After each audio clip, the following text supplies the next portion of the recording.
हरे कृष्ण कृष्ण कृष्ण हरे हरे हरे राम राम राम हरे हरे हरे कृष्ण कृष्ण कृष्ण हरे हरे हरे राम राम राम हरे हरे हरे कृष्ण कृष्ण कृष्ण हरे हरे हरे राम राम राम हरे हरे हरे कृष्ण कृष्ण कृष्ण हरे हरे हरे राम राम राम हरे हरे हरे कृष्ण कृष्ण कृष्ण हरे हरे हरे राम राम राम हरे हरे हरे कृष्ण कृष्ण हरे हरे हरे राम राम हरे हरे हरे कृष्ण कृष्ण कृष्ण हरे हरे हरे राम राम हरे हरे हरे कृष्ण कृष्ण कृष्ण हरे हरे हरे राम राम हरे हरे हरे कृष्ण कृष्ण कृष्ण हरे हरे हरे राम राम हरे हरे हरे कृष्ण कृष्ण कृष्ण हरे हरे हरे राम राम हरे हरे हरे कृष्ण कृष्ण कृष्ण हरे हरे हरे राम राम हरे हरे हरे कृष्ण कृष्ण कृष्ण हरे हरे हरे राम राम हरे हरे हरे कृष्ण कृष्ण कृष्ण हरे हरे हरे राम राम हरे हरे हरे पुंडलिकावरदा हरी विठ्ठल श्री ज्ञानदेव तुकाराम पंढरीनाथ भगवान की जय माऊली ज्ञानेश्वर महाराज की जय जगद्गुरु संत श्रेष्ठ तुकाराम महाराज की जय वैकुंठवासी धंडोपंत दादा महाराज की जय प्रस्तुत प्राप्तरूपी प्रवचन रूपी सेवेकरता आपण सुरुवात करणार आहोत, परंतु आजची सेवा ही 5व्या दिवसाची सेवा माझ्याकडे आलेली आहे. त्या सेवेसाठी आपण देहूचे सुप्रसिद्ध साधू वैराग्याची मूर्ती असणारे संत श्रेष्ठ तुकोबराय यांचा अभंग निवडलेला आहे आणि ह्या अभंगातून तुकोबराय आपल्याला काय सांगतात ते आपण पाहणार आहोत. जोडोनिया धन उत्तम व्यवहारी उदास विचार वेच करी उत्तमची गती तो एक पावेल उत्तम भोगील जीवखाणी परोपकार नेने पर निंदा परस्त्रिया सदा बहिणी माया भूतदया गायी पशुचे पालन तांडल्या जीवन वना माझी शांती रूपे नव्हे कोणाचा वाईट वाढवी महत्व वडिलांचे उत्तमची गती तो एक पावेल उत्तम भोगील जीवखाणी तुका म्हणे हेची आश्रमाचे फळ परमपद बळ वैराग्याचे उत्तमची गती तो एक पावेल उत्तम भोगील जीवखाणी. ह्या अभंगातून तुकोबराय आपल्या समोर काय मांडत आहेत त्यांच्या मनातील भाव ते आपण पाहणार आहोत. कारण प्रवचन रूपी सेवा म्हटलं की एखाद्या ओवीवर किंवा एखाद्या अभंगावर जे निरूपण केलं जातं त्याला प्रवचन रूपी सेवा म्हणतात. परंतु कीर्तनाने आणि प्रवचनाने आपल्याला त्यातून बोध काय घ्यायचा, त्या साधू संतांनी जो मार्ग सांगितलेला आहे त्या मार्गाचा एक अवलंब आपण जीवनात कसा करायचा. तर साधू संत हे येतात ते उपकारासाठी येतात. कारण तुम्ही आपण जन्माला येतो ते उपकार करण्यासाठी येत नाही असा माझा म्हणण्याचा अर्थ नाही, परंतु आपल्याला आपल्या कर्मानुसार जन्म मिळतो. परंतु भगवंत मात्र जन्म घेण्यासाठी आपल्याला अनेक भगवंताला प्रार्थना करावं लागतात. आपण भगवंताच्या जन्मकाळातील अभंगात पाहतो श्री अनंता मधुसूदना पद्मनाभा नारायणा भगवंताची सहस्त्र नामावळी आहे. त्या सहस्त्र नामावळीत आपण भगवंताचं चिंतन करून भगवंताला आळवून भगवंताला अवतार घेण्यासाठी आपण प्रवृत्त करतो. परंतु भगवंताचा हा अवतार घेण्यासाठी भगवंताला आळवावं लागतं. साधू संत हे परोपकार करण्यासाठी येतात आणि आपल्याला मात्र आपल्या कर्माने यावं लागतं. कारण केले कर्म झाले तेची भोगा आले उपजले मेले ऐसे किती. आपल्यासारखे किती जीव आले गेले ते पामर जीव किती. आपल्यासारखे जीव किती आले आणि किती गेले. परंतु एखादा जीव असा असतो संत जनाबाई सारखा, एखादा जीव असा असतो संत मुक्ताबाई सारखा, एखादा जीव असतो संत कान्होपात्रा सारखा. मैराळ जनक कोण कुळ याती. कुळ नाही, कुळाचा विचारच नाही. आणि अंत्य जाती योनीत तरल्या त्या हरिभजने. हरिभजनाने मात्र कुठल्याही जातीचा वैश्य तुळाधार गोरा तो कुंभार दहागा हा चांभार रोहिदास कबीर मोमीन लतीब मुसलमान सेना नाही जाण. आणि कुठल्याही जाती धर्माचा असू द्या, परंतु भाव कसा पाहिजे. चोखोबराय सारखा भाव पाहिजे. चोखोबरायांचा भाव कसा होता. चोका डोंगा परी भावनो हे डोंगा काय भुलडाशी वरलिया रंगा. वरल्या रंगाने आपण तुम्ही माझ्याकडे पाहताय. हरिभक्त परायण बोरीचे पाटील महाराज आलेत, प्रवचन सांगतेत, बरोबर आहे. परंतु अंतरंग माझा काय आहे हे मात्र खूप महत्वाचं आहे. कारण अंतरंगातील भक्ती खूप महत्वाची आहे. कारण कलियुगात अंतकरणातील भक्तीलाच खरं महत्व आहे. कारण कलियुगात साधूच थोर आहे. साधू थोर जाना, साधू थोर जाना, साधू थोर जाना कलियुगी. कलियुगात साधू थोर आहे, बरोबर आहे. परंतु साधू कसा पाहिजे. 6 विकार धुवून टाकलेला पाहिजे. आणि मग प्रपंचात आल्यानंतर काय होतं माहितीये का. प्रपंच हा सर्वांनाच करावा लागतोय. कारण प्रपंचात आल्यावर प्रपंच जर नाही केला तर दुसऱ्याला लुबाडून आपल्याला त्याचं धन घेऊन जमल का. अजिबात जमणार नाही. तो मार्ग तर एकदम चुकीचा आहे. मग प्रपंच कसा करा तर त्याच्यावर साधू संत सांगतात प्रपंच करा नेटका. प्रपंच नेटका करा, फाटका अजिबात करू नका. कारण प्रपंच जर चांगला असेल तर तुम्हाला दान धर्म करता येईल. आरोग्य चांगलं असेल, शक्ती नसता विटंबना, शक्ती नसता रोगीची बराडी कांता त्याची. रामदास स्वामी सुद्धा मनाच्या श्लोकात हे सांगतात. कारण रामदास स्वामींना बोध जनतेला काय करायचं होता. शक्ती गौरव. शक्ती गौरव मध्ये त्यांनी हे सांगितलेलं आहे रामदास स्वामींनी की शक्तीची उपासना कशी करायची. हनुमंतरायांनी ही शक्तीची उपासना कशी करायची हे सांगितलेलं आहे. गोंदवलेकर महाराजांनी नामाचं महत्व सांगितलंय. आणि सर्व साधू संतांनी एकच सांगितलेलं आहे उद्धाराचं साधन. उद्धाराचा संदेह नाही. पांडुरंग अभिमानी. उद्धाराचा संदेहच नाही. परंतु कधी पांडुरंग जर अभिमान मनात धरला असेल तर. आणि पांडुरंग म्हणजेच सर्व देव एकच आहे. कारण बरेच वेळेस काय होतं, आता आपण समोर उभे आहे ते मंदिर पाहतोय, शंभू महादेवाचं आहे, नीलकंठेश्वराचं. मग आता हे नीलकंठेश्वर सुद्धा रामच आहे. आणि जीव शिव दोन्ही हरुपी तरंग सिंधू तो अभंग नेणे हरी. शुक्तीवरी रजत पाहता डोळा दिसे, रज्जूवरी भाषे मिथ्य सर्प. क्षेत्र क्षेत्रज्ञाती जाणता ती ज्ञानी, एका जनार्दनी हरी बोला. नाथ महाराज हरिपाठात हेच सांगतात. कारण नाथ महाराजांची शब्द वापरण्याची पद्धत अवघड आहे. कारण नाथ पंथच थोडा अवघड आहे. परंतु अवघड जरी असला तरी तो संप्रदायातीलच एक पंथ आहे. कारण नाथ संप्रदाय काय वेगळा नाही. मुख्य महाविष्णू चैतन्याचे मूळ संप्रदाय सकळांचा येतोनिया हंसरूपी ब्रह्म उपदेशी श्री हरी चतुश्लोकी चारी भागवत. हा मुख्य संप्रदाय हंस रूपातून ह्या संप्रदायाचं सर्व मूळ एकच आहे. आणि ज्ञानोबरायांनी ते आपल्यापर्यंत संस्कृताचं गाठोडं आहे ते उघडलेलं आहे. संस्कृताची गाठी उघडवणी ज्ञानदृष्टी केलीशी मराठी गीता देवी. प्रत्यक्ष पैठणी भट्टी केला वाद. रेड्यामुखी वेद बोलविला, रेड्याच्या मुखातून वेद बोलविला, गर्भ तुझ्यांचा हरविला. आणि ज्ञानोबरायांना खूप त्रास झाला. ज्ञानोबराय संप्रदायाचा पाया आहे.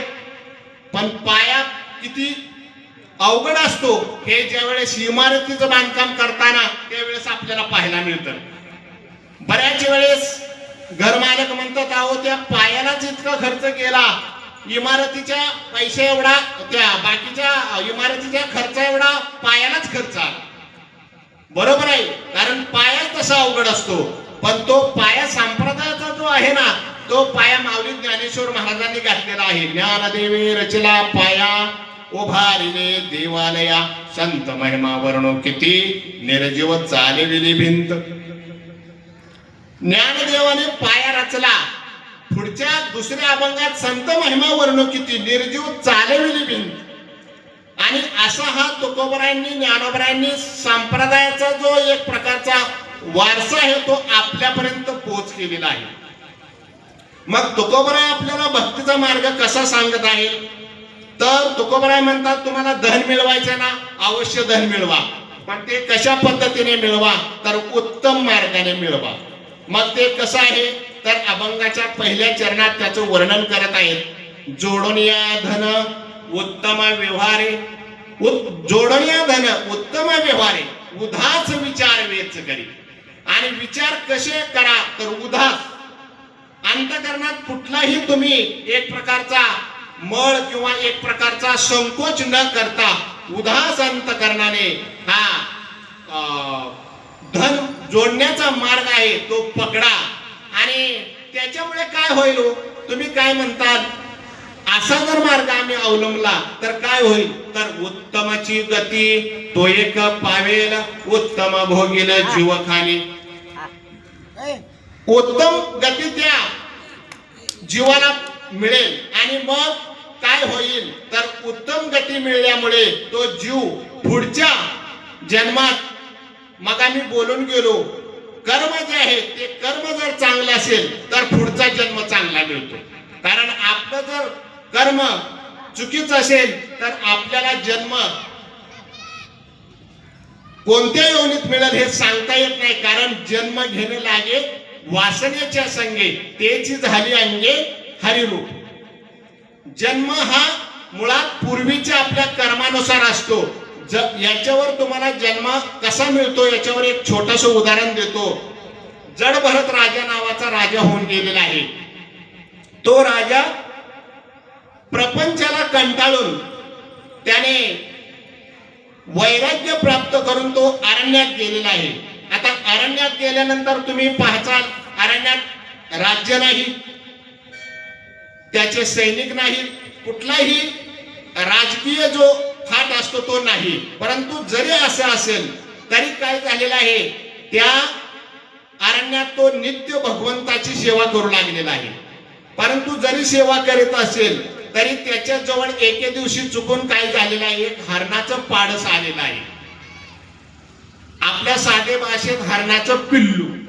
मग हे छोटस हरणाचं पाडस आल्यानंतर त्याने काय केलं, चांगल्या साधू वृत्तीने त्याचा सांभाळ केला. बरोबर केलं. सांभाळ जरी केला तरी काय झालं, एक एक दिवस त्या हरणाच्या पाडसाला त्याचा लळा लागू लागला आणि ह्या जडभारत राजाला सुद्धा त्याचा लळा लागू लागला. आता भक्तीचा जो त्याचा मार्ग आहे तो चालूच आणि ह्या हरणाच्या पाडसाचा सांभाळ सुद्धा चालूच. मग आता दिवसेंदिवस निघून गेले आणि एक दिवस ह्या जडभरत राजाचा जाण्याचा जवळ आला. कारण जाणं हे तर निश्चितच आहे, जायाचे शरीर जाईल क्षणा, कहा गोपीनाथ पावेचे ना. आता भगवंताला फक्त मिळवून घ्यायचंय आणि त्याचा सुद्धा तोच हेतू होता जडभरत राजाचा. परंतु मध्येच काय झालं, हा हरणाचा पाडस मिळाल्यामुळे त्याचा सांभाळ करण्याचा त्याला लळा लागला. मग आता सांभाळ करत असताना एके दिवशी हरणाच्या पाडसाने काय केलेलं आहे, या जडभरत राजाच्या जवळ असताना त्या जडभरत राजाला चिंता वाटू लागली. आता ह्या माझ्या नंतर ह्या हरणाच्या पाडसाचं काय होणार, याचा सांभाळ कोण करणार. मग ह्या चिंतेत त्याचा मृत्यू आला आणि मृत्यूच्या वेळेस जी इच्छा असते ना, ती इच्छा काय होते, माणसाला त्या जन्माला घालते. जी माणसाच्या मनातील इच्छा आहे त्या इच्छेनुसार माणसाला पुढचा जन्म मिळतो. मग ह्या जडभरत राजाला हरणाचा गर्भवास झाला. मग दृष्टांत इथे संपला. या जडभरत राजाने एवढं वैराग्य प्राप्त केलं, सर्व राज्य सोडून अरण्यात राहिला, परंतु ध्यास मात्र भगवंताचा धरला होता. परंतु मध्ये जाहिरात कुठली आली, हरणाची आली. शबास, जाहिरात हरणाची आली हो. आता कसं असतं, एखादा कार्यक्रम आहे आताच्या तुमच्या साध्या भाषेत आणि तो कार्यक्रम चालू असताना एखादी जाहिरात मध्येच येते. मग तो कार्यक्रम काय होतो, पाहता पाहता विस्कट होतो त्या कार्यक्रमाचा. त्या पद्धतीने ह्या जडभरत राजाच्या जीवनात हा हरणाचा पाडसाचा येण्यामुळे त्या जडभरत राजाला हरणाचा गर्भवास झाला आणि मग त्या गर्भवासाचं चांगलं कर्म जर असतं, हरणाच्या पाडसाचा लळा नसता लागला तर निश्चितच जडभरत राजाला मुक्ती मिळाली असती, चांगला जन्म मिळाला असता. परंतु बाकीची भक्ती सुद्धा त्या पाडसामुळे व्यर्थ गेली, पाडसाची चिंता लागली. म्हणून तुम्हाला सांगतो, बसलेले मायबाप, चिंता तुम्ही उग कशाचीच करू नका. नको खेद करू कोणत्या गोष्टीचा, पती लक्ष्मीचा जाणतैसे. जैसी स्थिती आहे तैशा परीर आहे, कौतुक तप आहे संचिताचे. एका जनार्दनी भोग प्रारब्धाचा, हरिकृपे त्याचा नाश झाला. हरीची जर कृपा झाली ना, तुमच्या जन्मातील कसलंही दुःख असू द्या, त्याचा नाश झाल्याशिवाय राहणार नाही. एकनाथ महाराज स्पष्ट हरिपाठात सांगतात, हरिमुखी गाता हरपरी चिंता, त्या नाही मागुता जन्म घेणे. जन्म सुद्धा नाही हो, कारण जन्म घेणं तर काय तुम्हाला सांगतो सुखाचं आहे का? जन्म सुद्धा पुनरपी जन्मम पुनरपी मरणम, हे सगळं जन्म मृत्यू हे सगळं दुःखाचंच आहे हो. जन्माला येताना सुद्धा दुःख आहे, मातेच्या उदरात सुद्धा दुःखच आहे. आणि ह्या सर्व दुःखाच्या कारण संत महात्मे काय सांगतात, काय सांगू गर्भीची यातना मज भोगिता नारायणा. काय सांगू गर्भीची यातना, तिथं मांस मळ मूत्र सर्व यातून, परंतु भगवंताला क्षणोक्षणाला ध्यातसे. आणि ध्यान ज्याचं करतो ना, तो आपल्याला नारायण नक्कीच दुःखातून बाहेर काढतो. कारण भक्त प्रल्हादाचा थोडक्यात एक तुम्हाला दृष्टांत देतो. भक्त प्रल्हादाला त्याच्या वडिलांनी ताकीद दिली, ह्या नगरीत नारायणाचं नाव घ्यायचं नाही, कारण प्रल्हादाशी पिता करीतो जाचनी परितो स्मरे म्हणे नारायण. पण तरी सुद्धा तो नारायणच म्हणतो. मग नारायण हरी भक्ती मुक्ती चारी घरी त्याच्या. मग नारायणाचं नाव घेतल्यामुळे काय झालं तर भगवंताने त्याला विचारलं, अरे भक्त प्रल्हादा, तुला काय पाहिजे ते माग. प्रल्हाद म्हणाले, मला काही नको, फक्त मला एवढं द्या, मला मुक्ती पाहिजे. आणि मुक्ती सुद्धा कशी तर भगवंता, तुम्ही तुमच्या हातून माझ्या वडिलांची सुद्धा उद्धार करा आणि माझी सुद्धा मला सुद्धा मुक्ती द्या. मग ह्या भक्त प्रल्हादाच्या वडिलाला सुद्धा भक्त प्रल्हादामुळेच लाभ झाला. भगवंताने आपल्या शरीराला हात लावणं आणि आपलं पोट फाडणं हे सुद्धा भाग्याचंच काम आहे. आपल्या शरीराला भगवंताचा हात लागणे इतकं आपण भाग्यवान आहोत का? मी तुम्ही भाग्यवान नाही किंवा मी नाही असा म्हणण्याचा माझा अर्थ नाही, परंतु भगवंताने या हिरण्यकशिपूचा वध केला. कारण वैतागून शेवटी हिरण्यकशिप म्हणला, अरे तू सतत नारायण नारायण करतोय, तुझा नारायण आहे तरी कुठे? मग ह्या प्रल्हादाने सांगितलं, जिकडे तुम्ही म्हणताल कुठे आहेत त्या जागा दाखवा, त्या जागेत माझा नारायण आहे. कारण सर्वा घटी राम देहादेही सूर्यप्रकाशक सहस्र रश्मी, सर्व व्यापक हा नारायण आहे. मग वैतागून तो हिरण्यकशिप म्हणला, ह्या समोरच्या खांबात आहे का? एका क्षणात प्रल्हाद म्हणला, ह्या खांबात सुद्धा माझा भगवंत आहे. मग खांबात आहे म्हटल्यानंतर त्या खांबावर धावत जाऊन हिरण्यकशिपूने लात मारली. खांबावरील लात मारी दुर्जने स्तंभ नारायण प्रगटला. त्या खांबातून गुरगुरत हा नारायण बाहेर आला. आणि आपल्या सर्वांना तो दृष्टांत माहित आहे. त्या हिरण्यकशिपूचा वध केलेला आहे आणि हिरण्यकशिपूचा वध करून प्रल्हादाला मुक्ती मिळालेली आहे. कारण प्रल्हाद जळात राखेला अग्नीत जाळात टाकण्याचा प्रयत्न केला, उंच कड्यावरून लोटण्याचा प्रयत्न केला, परंतु प्रल्हादाला सगळीकडून भगवंताने तारलं. आणि जुनी म्हण आहे बघा, देव तारी त्याला कोण मारी. आले देवाची म्हणा ते कोणाचे चालेना. देवाच्या फक्त मनात येण्यासाठी काय करा, तर देवाच्या भक्तीचा इतका छंद करा तो तुम्हाला कधीच विसरला नाही पाहिजे. मग प्रपंच करत असताना कशा पद्धतीने करा, तर तुकोबराय आजच्या प्रवचन रूपी सेवेसाठी जी अभंगवाणी तुकोबरायांची निवडलेली आहे त्यातून काय सांगतात, तर जोडोनिया धन उत्तम व्यवहारे उदास विचार वेच करे उत्तमची गती तो एक पावेल उत्तम भोगील जीवखानी.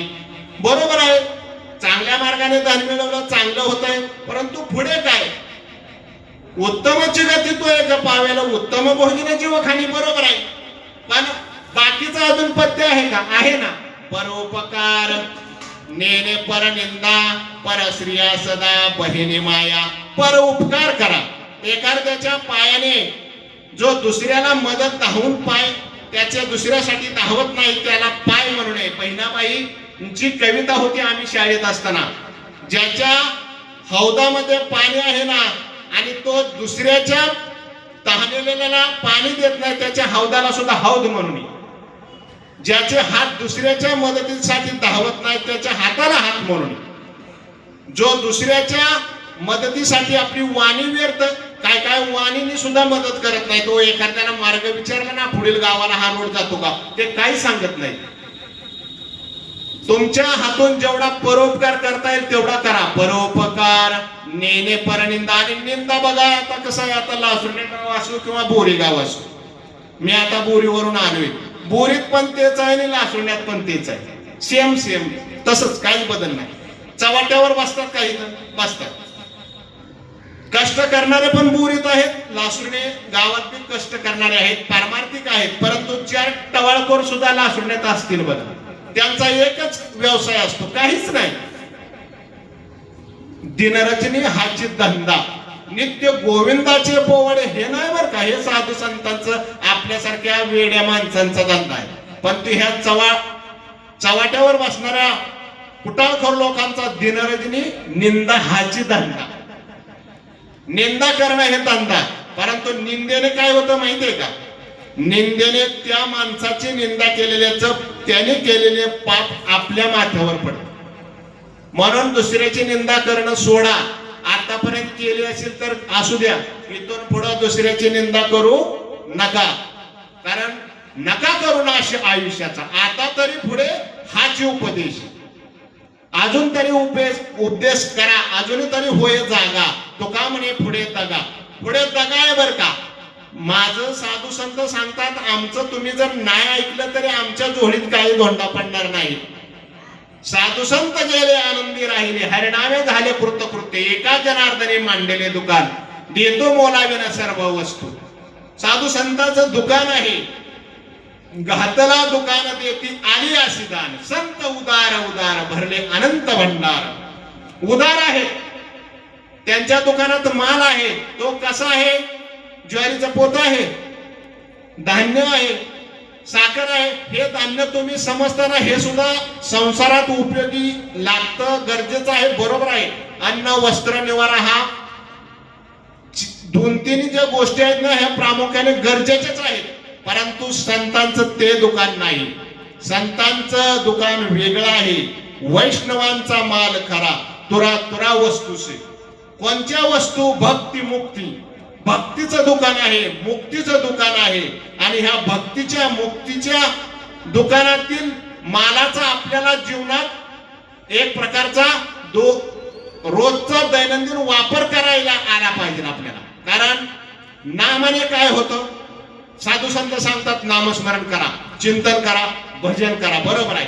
मग नामाने काय होतं हे कधी तुम्ही जाणून घेतलं का. नामेची तारिली कुट्यानही कोटी, नामे हे वैकुंठी बैसविले. नामाने वाल्या कोळ्यासारख्याचा उद्धार झाला, कोळियाची कीर्ती वाढली गहन. लिहिले रामायण रामाआधी, रामारायांच्या अगोदर रामायण लिहिलं कुणी, मी. वाल्या कोळ्याने रामायण लिहिलं. आणि हा रामायण लिहिणारा वाल्या कोळी सुरुवातीला सामान्य होता, हे तुम्हा सर्वांना परिचित आहे. तो चोर लुटेरू होता आणि अरण्यात प्रत्येकाला अडवून त्यांची चोरी करायचा आणि त्यांचं जे दागदागिने आहेत, पैसे आहेत, तो काढून घ्यायचा, घेत होता बरोबर आहे, परंतु त्याला बोध झाला एके दिवशी. नारद मुनींची फेरी आली आणि नारद मुनींनी त्याला विचारलं, अरे हे जे तू दूषित कर्म करतोय, वाईट कर्म करतोय, ह्यात तुझ्या पाठीशी तुझे घरचे आहेत का? तो म्हणला, मग मी कोणासाठी करतोय? घरच्यांसाठीच करतोय ना. मग नारद मुनी म्हणाले, एकदा विचारून ये. मग आता विचारून यायला लावलं त्याने. नारद मुनींना म्हणला, तुम्ही चांगली साधूनी आयडिया काढली, मला विचारायला लावायचं आणि पळून जायचं. मग नारद मुनी म्हणाले, मला बांधून ठेव. अक्षरशः नारद मुनींना झाडाला बांधून ठेवलं. बघा साधूला किती त्रास आहे. आणि ह्या नारद मुनींनी बांधून घेतलं स्वतःला. आता नारद मुनींना त्यांनी बांधल्यावर नारद मुनींना काय जाता येत नव्हतं का? अहो सहज जाता येत होतं. परंतु नारद मुनींना त्यांना बोधच करायचा होता ह्या वाल्या कोळ्याला. मग ते परत आला आणि तो परत आल्यानंतर काय म्हणला, अहो मी बांधलं, तुम्हाला मोठी चूक केली. तो शरण आला श्री संतांची हे माथा चरणावरी, त्यांच्या चरणावर माथा ठेवला आणि साष्टांग हे करी दंडवत घातलं आणि चूक झाली म्हणाला, मला बोध झाला. तो कोणता बोध झाला तर मला जो माझ्या डोळ्यावर एक प्रकारचा धूर आलता, तो का म्हणे, तो धूर होता, सत्तेचा धूर होता. सत्ता संपदा राहील ठाईच्या ठाई, पुढे संचित जाईल ग्वाही. तो का म्हणे, तै यम आज्ञा, यमाची आज्ञा आल्यावर जो सत्तेचा धूर आहे तो माणसाला उपयोगीच येत नाही, तसाच मला सुद्धा एक प्रकारचा धूर आलता तुकोबरांच्या अभंगाप्रमाणे. मग ह्या धुरातून तो मला तू बाहेर काढलं. म्हणून नारद मुनींना करुणेने तो वाल्या कोळी शरण आला आणि अनन्य भावाने त्यांना म्हणाला, मला तुम्ही उपदेश करा. मग वाल्या कोळ्याला काय उपदेश करायचा तर नारद मुनींनी राम नामाचा उपदेश केला. मग सतत राम नाम घे. आता ह्या वाल्या कोळ्याची मेमरी इतकी साधी होती, त्याला राम सुद्धा म्हणता येत नव्हतं. तो मारा मारा म्हणायचा. मग आता मारा मारा म्हणता म्हणता नारद मुनी म्हणाले, तू माराच म्हण. मारा म्हणता म्हणता राम राम म्हणायला. म्हणजे कसं आहे, अनेका जन्माचे सुकृत पदरी त्याचे मुखी हरी पैठा होय. अनेक जन्माचं सुकृत लागतं तेव्हा भगवंताचं मुखातून नाम येतं. नाम येला मुखातून ते सुद्धा सोपं नाही. मग परोपकार करा, परनिंदा करू नका आणि परश्री बहिणी माते समान समजा. हा मात्र मोठा मुद्दा आहे बरं का. कारण परमार्थ हे अशी परमार्थातील चिकाटी किंवा जिद्द आहे. संप्रदायातील जे तुकोबरायसारखे महान वैराग्यनिष्ठ संत होऊन गेलेले आहेत, त्यांना वैकुंठाहून भगवंत नेण्यासाठी आला. निर्याण प्रकरणात आपण ऐकतो, वैकुंठाहून हरी आला. तुकोबरायांना नेण्यासाठी भगवंत आले. परंतु का आले तर तुकोबरायांच्या अंतकरणात परश्री बद्दल पर धनाबद्दल अंतकरणात कसलीही जागा नव्हती. कारण तुकोबरायांना शिवाजी महाराजांनी नजराणा दिला, तो नजराणा तुकोबरायांनी परत पाठवलेला आहे. आणि त्याला काय उत्तर दिले, हे राजन, दिवट्या छत्र घोडे हे तो पर्यात न पडे.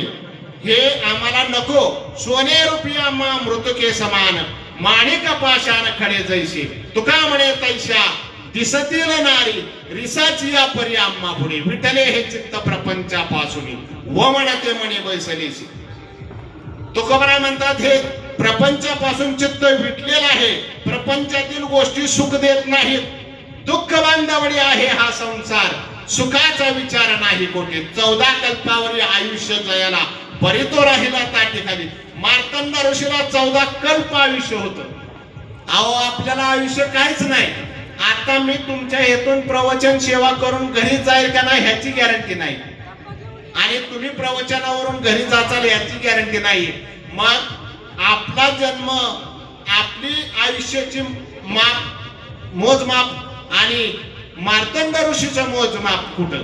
14 कल्प आयुष्य ज्यांना होतं त्या मार्तंड ऋषीने कधी स्वतःसाठी फ्लॅट घेतला नाही, बंगला बांधला नाही. मी बांधलो ना काय असं म्हणणार नाही. वसवावे घर, बघा, वसवावे घर देवे बरे निरंतर, संग आसनी शयनी घडे भोजन गमने. घर वसवा, उलट साधू संत काय म्हणतात, घर बांधा परंतु घरात भगवंताला मात्र स्थान द्यायला विसरू नका. बऱ्याच वेळेस मोठा बंगला बांधला जातो आणि त्या बंगल्यात मात्र भगवंताला स्थान द्यायला विसरतात. असं होऊ नये. आपल्या शरीर रूपी इमारतीला सुद्धा एक प्रकारचं इमारतच म्हटलेलं आहे साधू संतांनी. त्यात सुद्धा आपल्या भगवंताला तुम्ही एक प्रकारचे विराजमान करण्यासाठी विसरू नका. ते कुणी केलं होतं अंतकरणात तर साठविला हरीचे हे हृदय मंदिरी, त्यांची सरली येरजार झाला सफळ व्यापार. हरी हृदयात साठवला तो कोणी तर हृदय बंदी खान केला आत विठ्ठल कोंडेला. सावता महाराजांनी हृदयात देवाला साठवलं, संत जनाबाईंनी देवाला साठवलं, संत मीराबाईंनी, संत कान्होपात्रांनी, अशा ह्या संत महात्म्यांनी मीराबाईंनी भगवंताच्या नामात किती दंग व्हावं. स्वतःच्या वडिलांनी त्यांना विष पिण्यासाठी दिलं. भगवान श्रीकृष्णाची मूर्ती काळी निळी ठिक्कर पडली, परंतु मीराबाईसाठी पेला तो विषयाचा लाट्या कोलाट्याचा ढोल पिटे.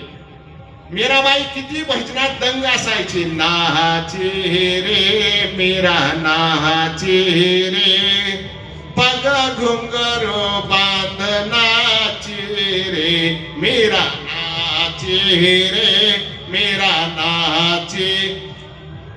स्वतः मीराबाई इतकी तल्लीन होऊन भजनात नाचायची, तिला स्वतःची सुधबुध सुद्धा राहत नव्हती.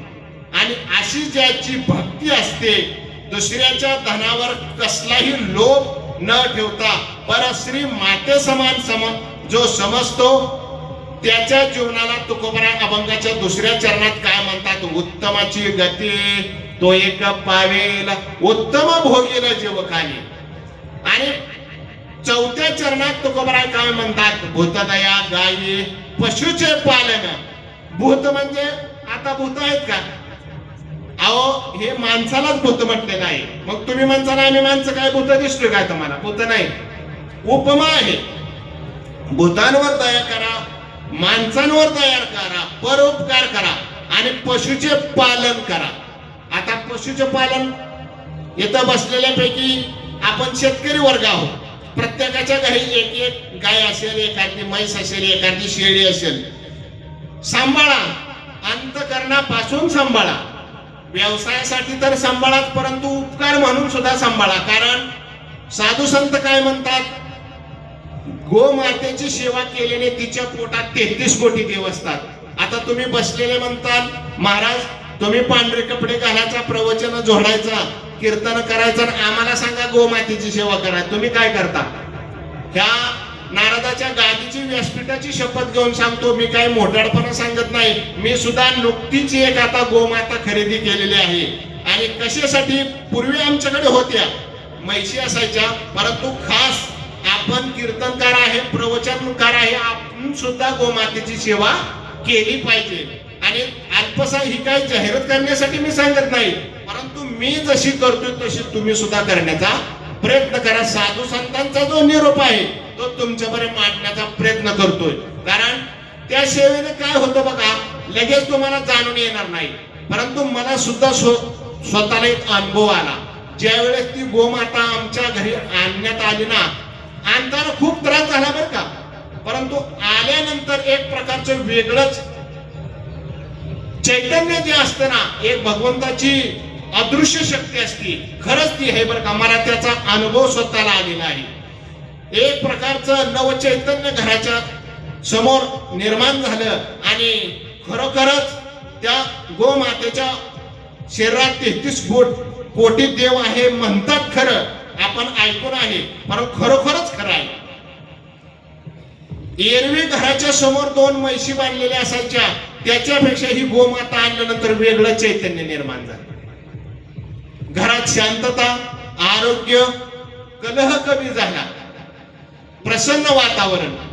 अजून काय सांगू तुम्हाला, कुठलेच महाराज असं स्वतःचं उदाहरण सांगणार नाही, कारण तुका म्हणे अंगी व्हावे ते आपण तरीच महिमान येईल कळू. स्वतः आपण करावं, दुसऱ्याला बोध करणं बाद झाली, प्रवचन कीर्तन लय झाली, माझ्यापेक्षा भारी भारी अभ्यासू प्रवचनकारांची तुम्ही प्रवचन ऐकली, कीर्तन ऐकली, तुम्ही काय सामान्य श्रोते मंडळी नाही.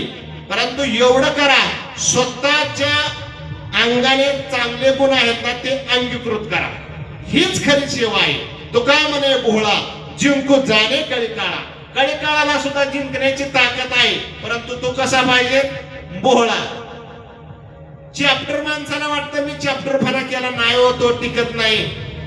तुम्ही किती चॅप्टर आहे? चतुरा तो शिरोमणी गुण लावण्याची खाली. चतुरातला चतुर आहे, त्याच्या पुढे तुम्ही चॅप्टरपणा तुमचा टिकेल का हो? मी तुम्हाला म्हणतो, देवाला फसवण्या इतका आपण कधी हुशार झालो? कारण देवानेच आपल्याला बुद्धी दिली आणि देवालाच आपण जर बुद्धीचा दुरुपयोग करण्यासाठी आपण काय म्हणत होतो गर्भात? एक वेळ करी या दुःखा वेगळे. आठवीनं पाय हा माझा नवस. नवस केला, आठवतो का रोज पाय? आता आपण वारकरी संप्रदायाचे नाही तो भाग वेगळा आला, पण काय काय ना बघा इतकी धुंदी असती तारुण्याची. तारुण्याच्या मध्ये नमानी कोणाशी सदा मुसमुसी धुळी जैसा, आठोनी वेटोनी बांधलेला मुंडासा, फिरत असे मैसा जनामध्ये सोनाची या परे हिंडे दारोदार पाहे परणारे पापदृष्टी, हाती दीड पान वरती करी मान नाही तो सन्मान भरी ऐशी. तुका म्हणे ऐशी थोर झाली हानी करिता टवाळी जन्म गेला. आलं प्रवचन जे चालू आहे त्याला लागणारीच प्रमाणात, त्याला लागणारीच पुरावा दिले जाणार. तुम्हाला चुकीचं सांगणारच नाही. दोंडोबन दादाच्या फडाची परंपरा आहे आणि त्या परंपरेतील हे प्रवचन साधं आहे पण मार्मिक आहे. तुम्ही अंतकरणात जिव्हाळा ठेवा. ज्याने भक्तीचा जिव्हाळा तोच दैवाचा पुतळा. आणि गणो हे माझ्या म्हणा हो का पंडित शहाणा. पंडितांना शहाणा म्हणतात संत महात्मे. पंडित पूर्वी बी होते, आजही आहेत आणि उद्याही राहणार आहेत. पण पंडितांना महत्व नाही. जास्त गायन आलं म्हणजे तो मोठा महाराज झाला असं नाही हो. आहे, आपण त्यांना नावे ठेवत नाही. ती एक कला आहे. गाणं ही एक कला आहे. एखाद्याचा अभ्यास जास्त असेल, पाठांतर जास्त असेल, त्याची बौद्धिक पातळी चांगली आहे, बरोबर आहे. परंतु तो अंगाने स्वतः कसा क्रिया करतो हे सुद्धा महत्वाचं आहे हो. स्वतः कसा वागतो हे लय महत्वाचं आहे. आणि तुकोबराय मात्र स्वतः आचरणाने एक कणभर सुद्धा तुकोबरायांची बरोबरी आपल्याला येणार नाही. तुकोबरायांना खडतर वैराग्य निष्ठ संत तुकोबराय असं का म्हणतात? तर खरोखरच तुकोबरायांचं वैराग्य होतं. ह्या तुकोबरायांना म्हणून प्रयाण काळे देवे विमान पाठवले, कलीच्या काळा माझे अद्भुत वर्तवले. देवाने तुकोबरायांना नेहला येण्यासारखं तुकोबरायांचं खरंच भाग्य होतं. कारण तुकोबराय काय म्हणतात? माझ्या जीवनाला एक प्रकारचं भक्तीची ओढ लागली. माझा जो जीवनाचा काळ आहे तो भगवंताच्या चिंतनात गेला. त्या काळाला सुद्धा तुकोबराय धन्यता देतात. तुकोबराय संतांची भेट झाली, उजळले भाग्य आता अवघी चिंता वारली संत दर्शनी हा लाभ पद्मनाभ जोडीला. संतांची भेट झाली त्या काळाला धन्यता देतात. भगवंताची प्राप्ती झाली त्या काळाला धन्यता देतात. आणि असे तुकोबराय हे भूतदया गायी पशुचे पालन ताणलेल्या जीवना वना माझी आणि ताणलेल्याला मात्र पाणी पाजा. नाथ महाराजांनी तुम्हाला सर्वांना माहित आहे कावडीतून आणलेलं पाणी गाढवाला पाजलं. का पाजलं? त्या गाढवातील राम दिसला, त्यांना भगवंत दिसला. म्हणून गंगेचं आणलेलं पाणी आपण जर आणलं असतं तर मला नाही वाटत आपण गाढवाला पाजलं असतं. अहो गाढवाला लाट मारली असती, म्हणले असते तुला पाणी प्यायचंय तू तिकडे जा, आम्ही काशीवरून गंगेचं पाणी आणले. पण नाथ महाराजांनी ते पाणी सुद्धा गाढवाला पाजलं. लहान मुलगा एक वाळूत उन्हात रडत होता आणि त्या मुलाच्या अंगावर कसलीच कपडे नव्हते. त्या नाथ महाराजांनी त्याला उचलून घेतलं. अशा महात्म्याला सुद्धा एका कुटाळखोर माणसाने गावातील काय केलं त्यांच्या अंगावर थुंकण्यासाठी सांगितलं. परंतु तरी सुद्धा नाथ महाराजांनी कसलाही त्या माणसाचा द्वेष न करता त्याचा सुद्धा उद्धार केला, त्याला सुद्धा मुक्ती दिली. मग संत कसे असतात? त्यांच्यावर अपकार करणारा वरती सुद्धा ते उपकारच करतात. म्हणून संत हे कसे असतात? ते उदार असतात, उदार अंतकरणाचे असतात. ते येतात सुद्धा, येते उपकारासाठी आले घर ज्या वैकुंठी. आपल्या घरी त्यांना राहण्यासाठी काही घर नाही का? आम्ही वैकुंठवासी आलो याच कारणाशी. बोलिले जे ऋषी साच भारवरतात. त्यांना वैकुंठात कितीतरी आपल्यापेक्षा कामधेनू कल्पतरूची झाडं आहेत, परंतु तुकोबरा तरी काय म्हणतात? वैकुंठाशी आम्हा नको धाडो हरी, वासदे सदा चरणा जवळी. वैकुंठ खोपट जुनाट झोपडी, नको आडाआडी घालू आम्हा. देवाला भगवंताला म्हणतात वैकुंठात उलट आम्हाला नको, आम्हाला कुठे जागा दे? तर संतांच्या समागमात. संत समागम एखादी परी व्हावे त्याचे द्वारी स्वानयन. तेथे रामनाम होईल श्रवण, घडेल भोजन उच्चिष्टांचे. अहो त्यांचं उष्ट असू द्या, संतांची उष्टवण सुद्धा असू द्या, ती आम्ही सेवन करू.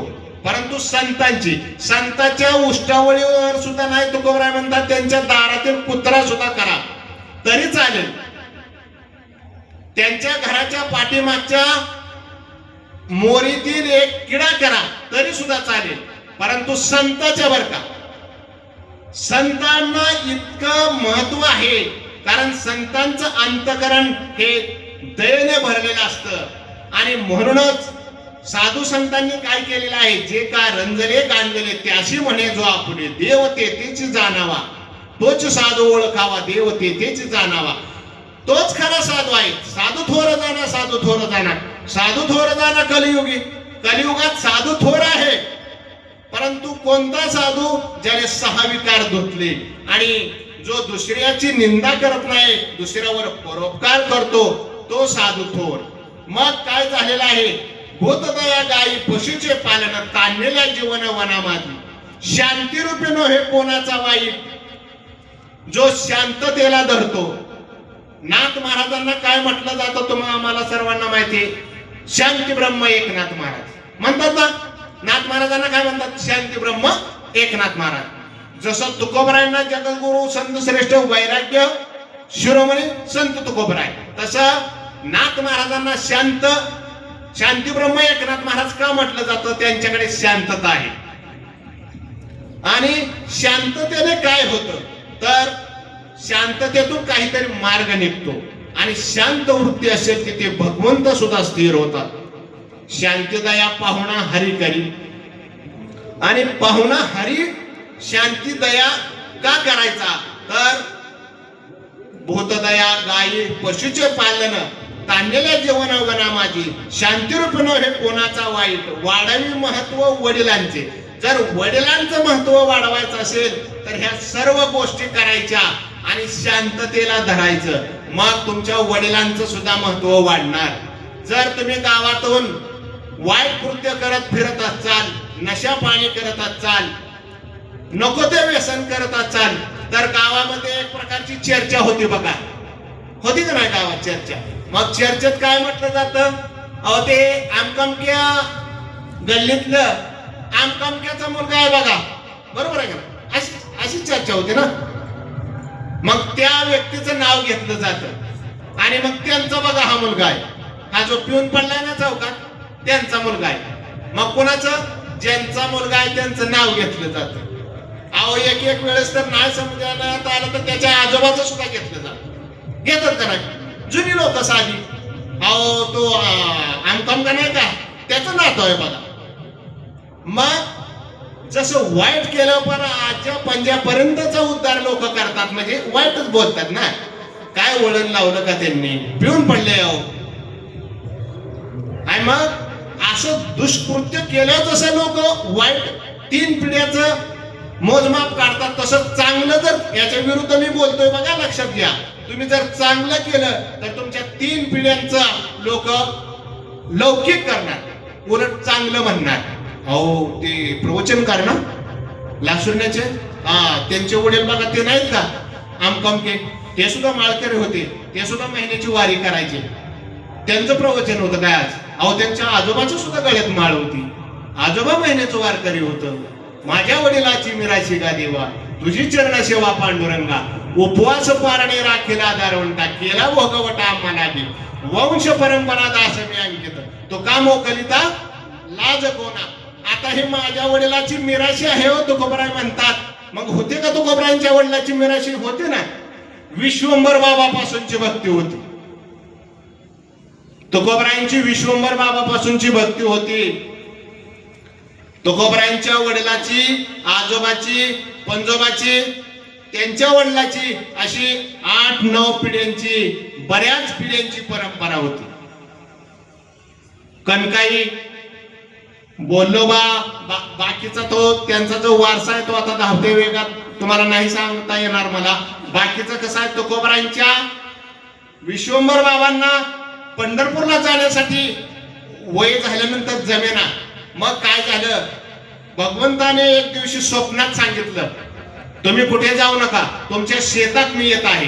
बघा, खऱ्या भक्ताच्या भेटीसाठी आपण देवाकडे जायची गरज नाही. खरा जर भक्त असेल तर देव त्याच्या भेटीसाठी येतो. मग खरोखरच विश्वंभर बाबांच्या भेटीसाठी भगवंत कुठे आले? त्यांच्या शेतामध्ये. दुसऱ्या दिवशी विश्वंभर बाबा भले सकाळी उठले, रोजचा दैनंदिन पूजा विधीचा सर्व जो कार्यक्रम आहे त्या आटोपल्यानंतर शेतात गेले आणि जाताना बरोबर गावातील काही मंडळी नेली आणि त्यांना दृष्टांत सांगितला. पूर्वी लोकांना दृष्टांत रात्रीच्या स्वप्नात व्हायचे, आता अलीकडे का होत नाहीत? अलीकडं लोकही त्या भावनेची राहिलेली नाहीत. पूर्वी भगवंत स्वप्नात यायचे, आता कसं होतंय, स्वप्नात का भगवंत यायला घाबरतात. माणसं दिवसा भगवंताचं नाव घ्यायला ते, मग रात्रीचा देव कसा स्वप्नात येईल? दिवसा आपण भगवंताला आळवलं पाहिजे. मग भगवंत स्वप्नात आले आणि मग त्यांनी जी जागा सांगितली होती ना, खरोखर त्या जागेवर पांडुरंग परमात्म्याची स्वयंभू मूर्ती आणि म्हणजेच भगवंत आले. पंढरपूरचा पांडुरंग परमात्मा देहूला आला आणि मग वाजत गाजत त्या मूर्त्या आणण्यात आल्या शेतातून. विश्वंभर बाबांनी मूर्तींची प्राण प्रतिष्ठापना करण्यात आली आणि रोज विश्वंभर बाबा त्या मंदिरात येणं जाणं करायचे, पूजा विधी करायचे. परंतु विश्वंभर बाबांचं पुढे वयोमानाने निधन झालं. आता हे विश्वंभर बाबांचं निधन झाल्यानंतर त्यांना हरी आणि मुकुंद 2 मुली, त्यांच्या वंशातील पुन्हा. मग ते चंदी चंदावर राजाच्या पदरी. मग आता तिथं काय झालं, पर शत्रूचं आक्रमण झालं आणि मग आता हे सेवा करण्यासाठी घरी जात नाहीत. आईने सांगितलं, माझ्या स्वप्नात भगवंत आले, म्हणाले माझी सेवा बंद पडलेली आहे, तुम्ही सेवा माझी चालू करण्यासाठी या. आता ह्यांनी ऐकलं नाही. मग आता काय झालेलं आहे, तर अक्षरशः भगवंताने त्यांची जी कर्तुम अकर्तुम शक्ती असते ती काढून घेतलेली आहे आणि हरी आणि मुकुंद चंदी चंदावर राजाच्या पदरी चाकरीला होते. तिथे पर शत्रूचं आक्रमण झालं आणि ह्या दोघांनाही मृत्यू आलेला आहे. आणि मग हे सर्व यांच्या सुना घेऊन महागारी आलेले आहेत आणि मग भगवंताच्या पंढरपूरच्या पांडुरंगाला आळवायला सुरुवात केलेली आहे. मग कणकाईचं पुढं निधन झाल्यानंतर या हरी आणि मुकुंद यांच्या पोटी बोल्लोबांचा जन्म. मग आणि बोल्लोबांचे पुत्र तुकोबराय. असा हा तुकोबरायांचा. बाकीचा म्हणजे कसं आहे, बोलता बोलता आपण सुद्धा म्हणतो ही काय माझ्या बापाची मिराशी आहे का? बरोबर आहे ना, म्हणतो ना माणूस, तुझ्या काय बापाची ठेव आहे का? बरोबर आहे. तशी तुकोबरायांच्या मात्र आजोबा पंजोबाची ठेव होती भक्तीची. आणि खरोखरच बाप काय असतो, तर बाप आपल्या लेकरासाठी झिजतो आणि जाता जाता आपुली कुरवंती वाळून या एकाएकी केला मिराशीचा धनी. खरोखरच मिराशीचा धनी म्हणजे मालक करतो, परंतु कोणचा धनी आणि कोणचा मालक, तर प्रॉपर्टीचा. परंतु तुकोबरायांच्या मात्र जीवनात प्रॉपर्टी वेगळी मिळलेली आहे. तुकोबरायांना परमार्थाची प्रॉपर्टी मिळलेली आहे, परमार्थाची प्रॉपर्टी मिळालेली आहे. आणि मग ती प्रॉपर्टी कोणती, तर परमार्थ महाधन जोडे देवाचे चरण व्हावया जतन हे उपाय लावाचे. हे परमार्थ महान धन आहे ते मात्र तुकोबरायांना सापडलं. आणि मग तुकोबराय काय म्हणतात, हेच आश्रमाचं फळ आहे. तो काय म्हणे, हेच आश्रमाचे फळ परमपद बळ वैराग्याचे. वैराग्याला सुद्धा लाजवण्यासारखं हे आचरण आहे. कोणतं, पहिल्या चरणापासून जोडून या धन उत्तम व्यवहारे उदास विचार वेच करी. उत्तमाची गती तो एक पावेल, उत्तम भोगील जीवखानी. आणि ह्या सर्व गोष्टी जर ह्या अभंगातून तुकोबरायांनी मांडलेल्या आहेत त्या जर आचरणात आणल्या तर हेच ह्या आश्रमाचं फळ आहे. एखाद्या आश्रमात राहिल्याचं जे फळ असतं तेच फळ ह्या गृहस्थ आश्रमातील आहे. आणि गृहस्थ आश्रमात आल्यावर हे नियम पाळावेच लागतात. आणि मग जे कोण पाळल तोच ज्ञानल आहे गुरुकृपा. असा ह्या अभंगातून तुकोबरांचा प्रेरक संदेश माझ्या अल्पशा बुद्धीने तुमच्या समोर मांडण्याचा प्रयत्न केला. झालेली प्रवचन रूपी सेवा इथेच भगवंताच्या नीलकंठेश्वरांच्या चरणी अर्पण करून सेवेला माझ्या पूर्ण विराम देतो. बोलताना जे काही एखादा शब्द जरी चुकीचा गेला असेल तो माझ्या बुद्धीचा दोष. पसायदान घ्यायचं आरती चालली पसायदान घ्यायचं आपलं घ्यायचं.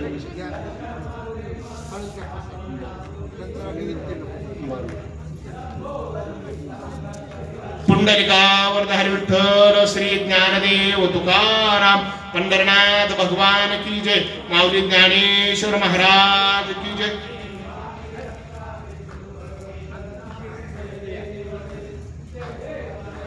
नाही मी ओळखले की माहिती तुम्ही म्हणल्या की तसं नाही पण पसायदान का म्हणलं नियमाने पसायदान असतं.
आता काय सांगू मॅडमच्या पोरांना